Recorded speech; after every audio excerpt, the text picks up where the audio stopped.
नमस्कार।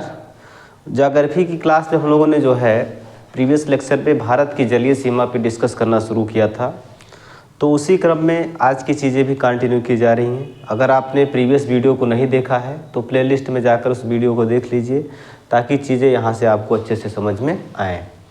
तो भारत में जलीय सीमा की लंबाई वगैरह थोड़ा सा मैं एक बार फिर से रिकॉल करा देता हूँ आपको कि भारत में स्थलीय सीमा की जो लंबाई है, स्थलीय सीमा की लंबाई है 15,200 किलोमीटर। 15,200 किलोमीटर, ठीक है। स्थलीय सीमा से कितने देश जुड़े हुए हैं? 7 देश जुड़े हुए हैं। और उसकी ट्रिक क्या थी? बचपन MBA। तो उस चीज़ को आप जो है प्रीवियस वीडियो में जाके देख लीजिए। यहाँ हम बात करने वाले हैं तटरेखा की। यहाँ हम बात करने वाले हैं भारत के तटरेखा की। तो यहाँ से अगर आप सुनना शुरू करते, चूँकि इधर क्या है? समुद्र है भाई। इधर क्या है? समुद्र है, पानी भरा हुआ यहाँ।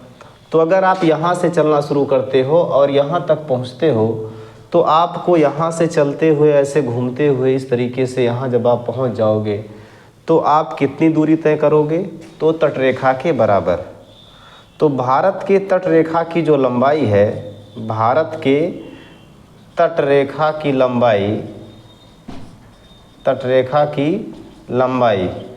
की लंबाई कितनी है? तो ये है 6100 किलोमीटर। 6100 किलोमीटर। लेकिन अगर हम यहाँ लक्षद्वीप जैसे है तो लक्षद्वीप के किनारे भी माप लिए, इधर अंडमान निकोबार है, इसके भी तटों को हमने माप लिया, तो यही लंबाई बढ़कर कितनी हो जाती है? यही लंबाई बढ़कर हो जाती है 7,516 किलोमीटर। तो अगर आपसे कहें कि द्वीपों सहित तटरेखा की लंबाई, द्वीपों सहित तटरेखा की लंबाई, तो ये कितनी बढ़कर हो जाएगी भाई? तो ये बढ़कर हो जाएगी 7,516 किलोमीटर, ठीक है। 7,516 किलोमीटर हो जाएगी। मुख्य तटरेखा की लंबाई कितनी है? 6100 किलोमीटर। क्लियर है बातें? अब यहाँ देखिए भारत के ऐसे कितने राज्य हैं जिनका अपना समुद्र तट है। तो ये वाला ऊपर वाला राज्य जो आप देख रहे हैं यहाँ पर, ये वाला राज्य है गुजरात। ये कौन सा राज्य है? गुजरात, ठीक है। गुजरात के इधर बगल में महाराष्ट्र, ये है गोवा, इधर कर्नाटक, इधर ये कर्नाटक। ये वाला राज्य कौन सा है? ये है केरल, ये है तमिलनाडु। ये कौन सा राज्य है? तमिलनाडु, ठीक है। इधर ये है आंध्र प्रदेश। इधर ये कौन सा राज्य है? आंध्र प्रदेश है, आंध्र प्रदेश। इसके बगल में इधर उड़ीसा, आंध्र प्रदेश, उड़ीसा। और ये है पश्चिम बंगाल, वेस्ट बंगाल। क्लियर बातें? इतनी बात समझ में आ गई? तो भारत के इतने राज्यों के तट हैं, समुद्र तट हैं। यहाँ पर तेलंगाना है, तो आप देखेंगे कि तेलंगाना का कोई भी समुद्र तट नहीं है। तो बाई मैप की चीज़ों को आप याद रख सकते हो। तेलंगाना जैसे एग्जाम में कई बार पूछा गया कि जैसे लोग सोचते हैं कि आंध्र प्रदेश का तट होगा, तेलंगाना का भी होगा, लेकिन देख रहे हो तेलंगाना जो है ये स्थलरुद्ध है। क्लियर है ना? अब यहाँ देखो कितने राज्यों के समुद्र तट हैं। तो एक गुजरात, महाराष्ट्र, गोवा, कर्नाटक, केरल, तमिलनाडु, आंध्र प्रदेश, उड़ीसा और पश्चिम बंगाल। तो हम ये कह सकते हैं भारत के 9 राज्यों का अपना समुद्र तट है। भारत के 9 राज्य, कितने राज्य? 9 राज्य का समुद्र तट है। समुद्र तट है। कौन कौन से वो राज्य हैं? तो गुजरात, महाराष्ट्र, गोवा, कर्नाटक, केरल, तमिलनाडु, आंध्र प्रदेश, उड़ीसा, पश्चिम बंगाल, ठीक है। मैप को इसको कई बार आप जो है देखिए और इसको अच्छे से मेमोराइज करिए, चीज़ें आपको याद हो जाएंगी। ट्रिक वगैरह की कोई भी ज़रूरत नहीं पड़ेगी, ठीक है ना? बात समझ पा रहे हैं हमारी? बताइए। आगे बढ़े। अब यहाँ से देखो, इनके तटों के नाम भी आपसे पूछे जाते हैं। तो देखिए भाई, यहाँ अगर गुजरात से आप ऐसे चलना शुरू करते हो, ऐसे किनारे किनारे चलना शुरू करते हो, इस तरीके से ऐसे चलना शुरू करते हो, और आप पहुँच जाते हो कहाँ तक, गुजरात से चलकर गोवा तक पहुँच जाते हो। तो गुजरात से गोवा का ये वाला जो तट है, इसको हम बोलते हैं कोंकण तट। कोंकण तट कौन सा तट है ये, गुजरात से गोवा का कोंकण तट। कहाँ से कहाँ तक है, तो ये है गुजरात से गोवा तक, गुजरात से लेकर कहाँ तक भाई, गोवा तक। क्लियर है। इधर इसके नीचे आप आ जाओगे, यहाँ इसके नीचे गोवा से कर्नाटक के मंगलौर तक, यहाँ तक। तो ये गोवा से चलते हुए आप यहाँ तक पहुँचोगे, तो ये वाला जो तट होगा इसको हम बोलेंगे कन्नड़ तट। कौन सा तट है ये, कन्नड़ तट, या इसी को कहीं केनरा तट भी लिखा हुआ मिलेगा, केनरा तट भी लिखा हुआ मिलेगा। ठीक है ना। कहाँ से कहाँ तक है, गोवा से कर्नाटक तक। गोवा से लेकर कहाँ तक है ये, तो ये है गोवा से लेकर कर्नाटक तक। क्लियर है। आप इधर आगे बढ़ोगे जब, तो यहाँ जो है, ये जो केरल वाला एरिया है, केरल राज्य का अपना तट है यहाँ कन्याकुमारी तक। तो ये केरल का जो तट है ये कहलाता है मालाबार तट। कौन सा तट है ये है मालाबार तट, मतलब केरल का तट। केरल का तट क्या कहलाता है, मालाबार तट। ठीक है। इधर आगे आ जाइए।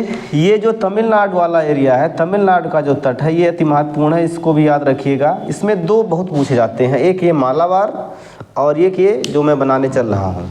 ये वाला जो तट आप देख रहे हो, ये वाला जो हमने बनाया, ये वाला तट जो है तमिलनाडु का जो तट है, इसको कहते हैं कोरोमंडल तट। इसको बोलेंगे कोरोमंडल तट।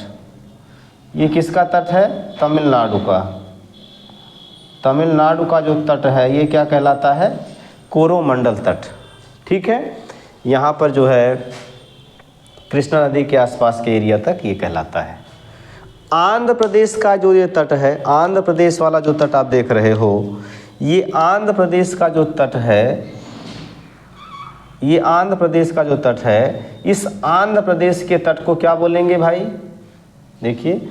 तो ये आंध्र प्रदेश का जो तट है इसको बोलेंगे उत्तरी सरकार तट।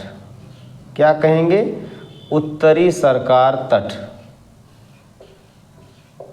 ठीक है। उत्तरी सरकार तट किसका तट है ये, तो ये आंध्र प्रदेश का तट है।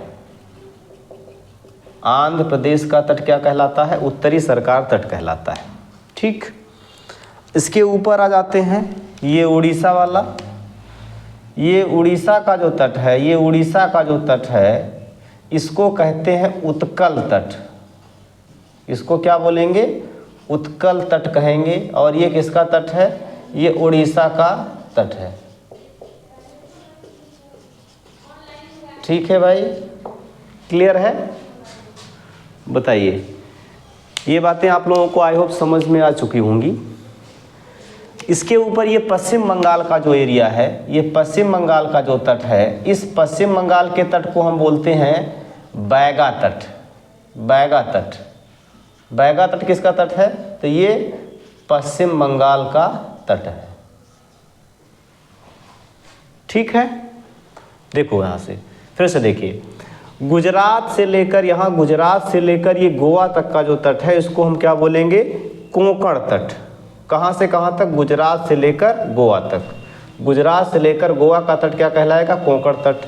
गोवा से लेकर ये कर्नाटक के मंगलौर तक का जो तट है, गोवा से लेकर कर्नाटक का जो तट है इसको हम बोलेंगे कन्नड़ तट, या इसी को केनेरा तट के नाम से भी जानते हैं। गोवा से लेकर कर्नाटक का तट। ये जो केरल का तट है इसको बोलते हैं मालाबार तट। क्या बोलेंगे इसको, मालाबार तट। तमिलनाडु का जो तट है इसको हम बोलेंगे कोरोमंडल तट। ठीक है। और ये आंध्र प्रदेश का जो तट है उसको हम क्या बोलेंगे, उसको हम बोलेंगे उत्तरी सरकार तट। आंध्र प्रदेश का जो तट है ये क्या कहलाएगा, ये आंध्र प्रदेश का तट कहलाएगा उत्तरी सरकार तट। ये उड़ीसा का तट क्या कहलाएगा, ये उड़ीसा का तट कहलाएगा जो है उत्कल तट। उड़ीसा का तट क्या कहलाएगा, उत्कल तट कहलाएगा, ठीक है ना। और ये जो पश्चिम बंगाल का तट है, इस पश्चिम बंगाल के तट को हम क्या बोलेंगे, तो इस पश्चिम बंगाल के तट को बोलेंगे जो है वैगा तट। इस पश्चिम बंगाल के तट को हम क्या बोलेंगे, वैगा तट। ये बात समझ में आई आप लोगों को। अब इसमें अगर देखा जाएगा तो सबसे लंबा तट आपको देखने को मिल रहा होगा किसका है, गुजरात का, ठीक है ना। गुजरात का जो है, गुजरात का ये समुद्री तट सबसे लंबा है। सबसे लंबा समुद्री तट किसका है, तो सबसे लंबा समुद्री तट है गुजरात का। सबसे लंबा समुद्री तट किस राज्य का है, गुजरात का है। सबसे छोटा आपको पता है गोवा का होगा, ठीक है। तो इसको आप अच्छे से मेमोराइज करिए, बाकी मैं आगे बढ़ता हूँ और चीज़ों पे डिस्कस किया जाएगा, ठीक। चलिए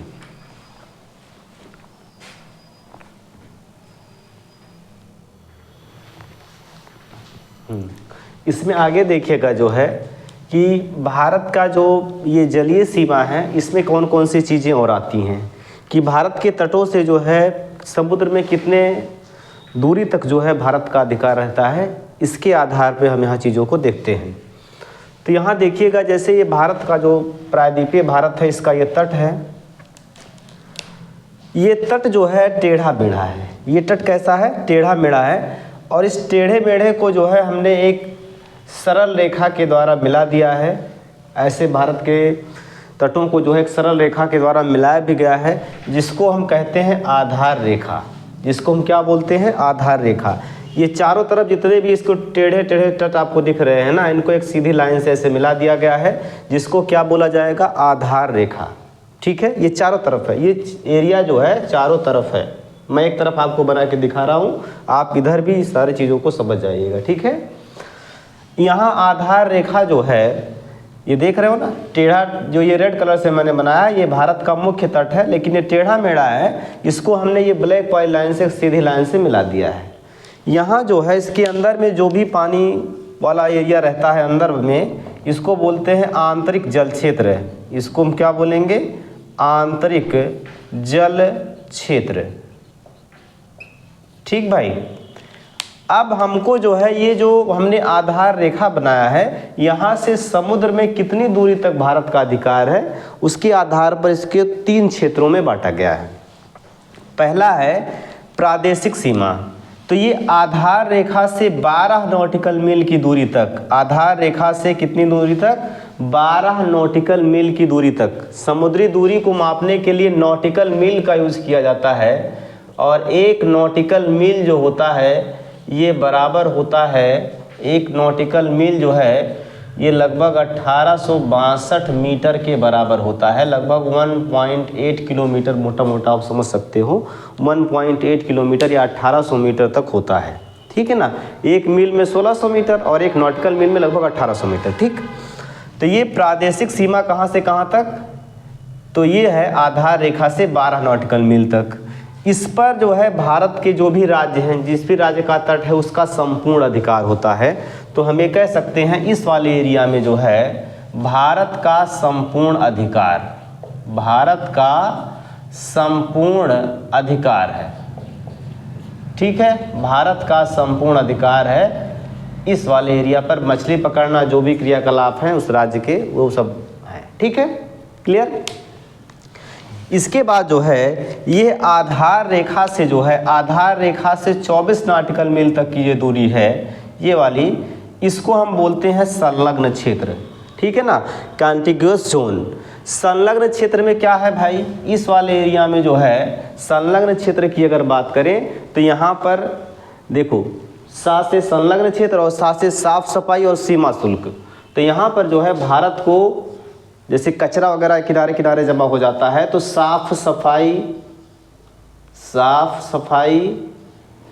और सीमा शुल्क वसूली, सीमा शुल्क कस्टम ड्यूटी जो है यहाँ से नेवी के द्वारा वसूला जाता है, ठीक। किस वाले एरिया पे, इस वाले एरिया पे। कोई पानी का जहाज चलते हुए यहाँ से पार करके यहाँ आया तो उससे जो है कस्टम लिया जाता है बंदरगाह पे पहुंचने से पहले। ठीक, इधर आ जाइए, ये अनन्य आर्थिक जोन है, ये वाला एरिया। इस वाले क्षेत्र में क्या होता है, ये कहाँ से कहाँ तक, आधार रेखा से 200 नॉटिकल मील की दूरी पर। यहाँ पर क्या होता है, नए द्वीपों की खोज, नए द्वीपों की खोज, वैज्ञानिक अनुसंधान, वैज्ञानिक अनुसंधान, इन सब का अधिकार रहता है। वैज्ञानिक अनुसंधान, इन सब का अधिकार क्या रहता है, भारत का है। ठीक है, आपने सुना होगा बॉम्बे हाई, तो बॉम्बे हाई यहाँ जो है समुद्र में है, इसी वाले एरिया में है, और यहाँ से खनिज तेल निकाला जाता है। ठीक है ना, यहाँ से क्या किया जाता है, खनिज तेल निकाला जाता है। तो देखो भाई, प्रादेशिक सीमा 12 नॉटिकल, आधार रेखा से 12 नॉटिकल मील प्रादेशिक सीमा, इसमें भारत का संपूर्ण अधिकार है। दूसरा आएगा आधार रेखा से 24 नॉटिकल मील, इसको हम बोलते हैं संलग्न क्षेत्र।